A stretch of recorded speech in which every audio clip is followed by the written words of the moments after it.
آپ کو یاد ہوگا کہ سابق چیف جسٹس ثاقب نثار نے کراچی کے اسپتال میں زیر علاج گرفتار ملزم پیپلز پارٹی رہنما شرجیل میمن کے کمرے میں اچانک چھاپا مارا تھا۔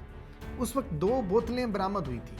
خدشہ یہ ظاہر کیا جا رہا تھا کہ وہ بوتلیں شراب کی تھیں، لیکن حیران کن طور پر شرجیل میمن کے کمرے سے ملنے والی بوتلوں میں شراب نہیں بلکہ شہد اور زیتون کا تیل پایا گیا۔ کراچی کی مقامی عدالت میں اس کی سماعت ہوئی اور دوران سماعت گواہ سابق ڈائریکٹر کیمیکل ایگزامینر اور مدعی نے بھی مہر ثبت کر دی کہ بوتلوں میں شہد اور زیتون ہی تھا۔ اس پر ہونے والی سماعت میں مکمل کارروائی کیا ہوئی اور پورا واقعہ کیا تھا، آئیے آپ کو بتاتے ہیں۔ کراچی میں جوڈیشل مجسٹریٹ جنوبی کی عدالت میں سابق صوبائی وزیر شرجیل میمن کے خلاف شراب برآمدگی کیس کی سماعت ہوئی، جس میں شرجیل انعام میمن سمیت گواہ اور دیگر عدالت میں پیش ہوئے۔ سرکار کی جانب سے پروسیکیوٹر عبدالرحمان نے کیس کی پیروی کی۔ کیس میں گواہ سابق ڈائریکٹر کیمیکل ایگزامینر اور مدعی نے اپنا بیان بھی ریکارڈ کروا لیا۔ سابق ڈائریکٹر کیمیکل ایگزامینر نے اپنے بیان میں کہا کہ ہمیں معائنے کے لیے 2 بوتلیں دی گئی تھیں، ایک بوتل میں اولیو آئل تھا جبکہ دوسری میں شہد تھا۔ مدعی مقدمہ اسسٹنٹ جیل سپرنٹینڈنٹ کا کہنا تھا کہ ہم نے کارروائی کے دوران 2 بوتلیں تحویل میں لی تھیں، بوتلوں کے چیک اپ کے لیے لیبارٹری بھیج دیے تھے۔ ستمبر 2018 میں اس وقت کے chief justice of Pakistan justice Saqib Nisar نے دورہ کراچی کے دوران اچانک کراچی کے 3 ہسپتالوں کا دورہ کیا تھا۔ پہلے وہ ڈاکٹر عاصم حسین کی نجی ضیاء الدین ہسپتال پہنچے، جہاں سابق صوبائی وزیر اور رکن سندھ اسمبلی شرجیل میمن زیر علاج تھے۔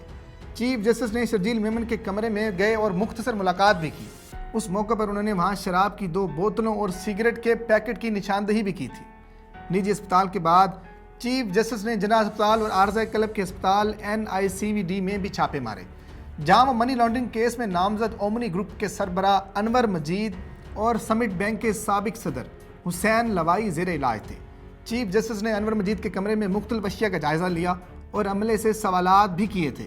ہسپتالوں کے دورے کے بعد چیف جسٹس کراچی رجسٹری پہنچے، جہاں انہوں نے اس وقت کے اٹارنی جنرل انور مسعود کو مخاطب کرتے ہوئے کہا تھا کہ آپ نے اچھے کام کیے ہیں، مگر یہ دیکھیں ذرا اس طرف بھی توجہ دیں۔ شرجیل میمن کے کمرے سے 3 شراب کی بوتلیں ملی، لیکن جب شرجیل میمن سے پوچھا گیا تو انہوں نے جواب دیا کہ یہ ان کی نہیں ہے۔ چیف جسٹس کے چھاپے کے بعد ضیاء الدین ہسپتال میں شرجیل میمن کے کمرے کو سیل کر دیا گیا تھا اور اس کے بعد شرجیل میمن کو ہسپتال سے جیل منتقل کر دیا گیا تھا۔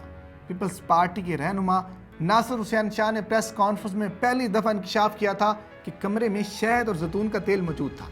بوتلوں کی برآمدگی پر شرجیل میمن کے خون کا تجزیہ بھی کروایا گیا، لیکن اس میں الکوہل کے شواہد نہیں ملے تھے۔ ان کے کمرے سے برآمد ہونے والی دونوں بوتلوں کی کیمیائی تجزیے کی رپورٹ میں بھی بتایا گیا تھا کہ اس میں زیتون کا تیل اور شہد تھا۔